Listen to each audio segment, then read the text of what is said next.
Son of मल्लाह कहे जाने वाले बिहार के पूर्व मंत्री मुकेश सहनी पूर्णिया पहुंचने के बाद सर्किट हाउस में पत्रकारों को संबोधित किया। हम आपको बता दें कि इन दिनों पूर्व मंत्री मुकेश सहनी बिहार दौरे पर हैं और अलग अलग जिलों में जाकर अपने संगठन की मजबूती के लिए लोगों को सदस्यता ग्रहण करा रहे हैं, लोगों को अपने पार्टी की मजबूती हेतु जागरूक कर रहे हैं। इसी क्रम में पूर्व मंत्री मुकेश सहनी एवं VIP के राष्ट्रीय अध्यक्ष पूर्णिया पहुंचकर पत्रकारों से बात करते हुए बिहार सरकार एवं केंद्र सरकार पर जमकर निशाना साधा।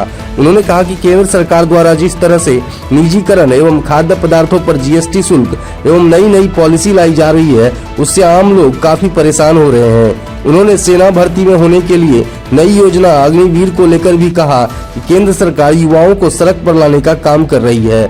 देश के लोगों को जागरूक होने की आवश्यकता है। अगर यही स्थिति रही तो आने वाले 2024 के लोकसभा चुनाव में फैसला हो जाएगा। उन्होंने बिहार सरकार पर भी तंज कसते हुए बताया कि चुनाव के समय में उन लोगों को वोट खरीदना पड़ता है जिनके समर्थन में वोटर नहीं होते। उन्होंने कहा कि हम लोगों के पास वोट है, इसीलिए हम लोगों को चुनाव के समय में गुमराह करके वोट ले लिया जाता है। आप भी देखिए मुकेश सहनी ने आगे क्या कुछ कहा। यहाँ पे देखिए 4 साल की नौकरी कर दी और जब देश के जनता ने युवा ने रोड पे खड़ा हुआ तो सेना को उतार दिया। जनरली हम सेना को उतारते कब, जब पाकिस्तान से लड़ाई हो, चीन से लड़ाई हो, दूसरे देश से लड़ाई हो, उस समय हम सेना को उतारते हैं। और हमारे देश के मुखिया हमारे युवा के प्रति सेना को उतार दिए, प्रेस कॉन्फ्रेंस पूरे देश में करवा दिए कि भाई तुम ऐसा करोगे तो तुमको नौकरी में नहीं आने देंगे। यानी कि डरा धमका के ये अपना योजना को लागू करें। भाई योजना किसके लिए लागू करें? युवा के लिए, गरीब के लिए, देश के नागरिक के लिए।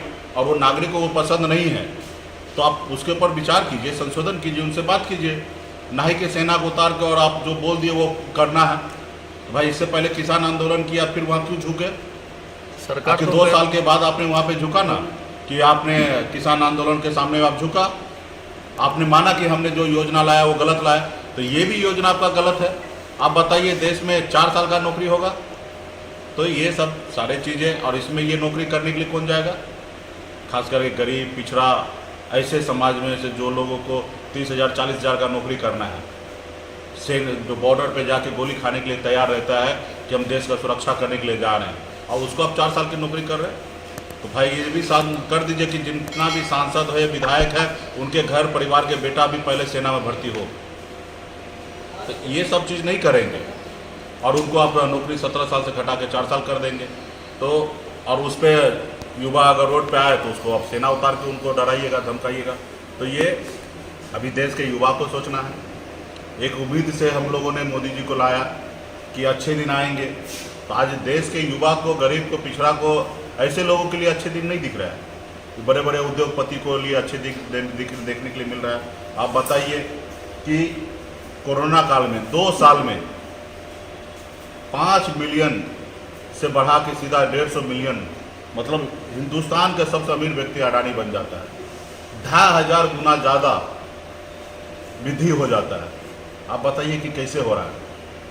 यहाँ कोरोना काल में घर परिवार लोग चला ले, वही उनके लिए था, और ये इतने बड़े दुनिया का, भारत के सबसे अमीर व्यक्ति बन गए। तो ये कहीं ना कहीं मोदी जी का पॉलिसी है, और बिहार के जनता, देश की जनता को समझना है कि वो जो कर रहे हैं वो सही कर रहे हैं कि गलत कर रहे हैं। आप और 2024 का समय आएगा, देश की जनता को लगेगा गलत है तो उसका निर्णय लें। लगभग सरकारी चुनाव के टाइम में जो लोग वोट खरीदते हैं तो इसका मतलब है उनके पास वोट नहीं है, इसलिए खरीद रहे हैं। अगर उनके पास वोट होता तो शायद वो नहीं खरीदता।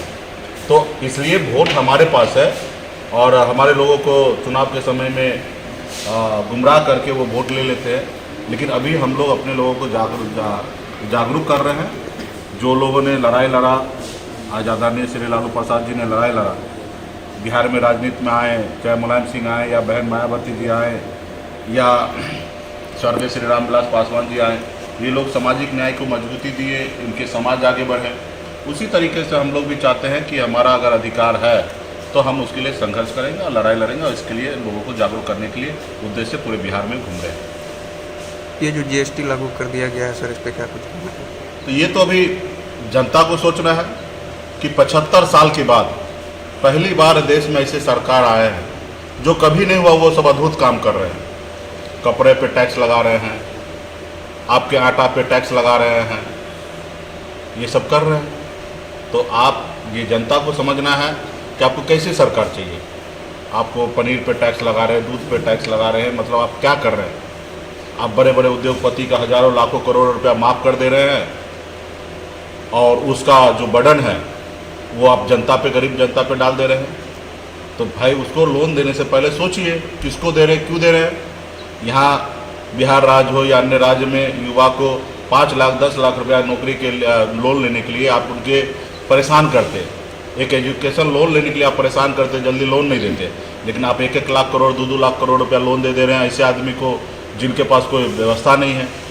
और वो पैसे को लेके दाया माया कर देते हैं और फिर आपको उनको माफ़ करना पड़ता है। और जब माफ़ करते हैं तो फिर खजाना भरने के लिए गरीब के जेब से फिर 1-1 रुपया करके निकाल के और खजाना भरते हैं। तो ये देश में जो आज़ादी से लेकर अब तक जो नहीं हुआ था वो मोदी जी के काल में हो रहा है। हम तो कहेंगे कि मोदी जी कुछ काम कीजिए, फिर ऐसा काम नहीं कीजिए कि जो किसी ने नहीं किया। जो समाज को बताइए कपड़ा पे या खाने पीने के सामान पे जो टैक्स लगाना, ये मतलब कहीं से सही नहीं है। क्योंकि इस चीज़ को अमीर लोग भी उपयोग करते हैं और गरीब लोग भी उपयोग करते हैं। और देश के सरकार ने सोचा कि गरीब लोगों को ये सब चीज़ में परेशान नहीं करना है, तो इसलिए नहीं किए थे। लेकिन अभी की सरकार अगर ऐसा कर रहे हैं तो उनको भी सोचने की आवश्यकता है। गरीब लोग पे क्या कहेंगे सर?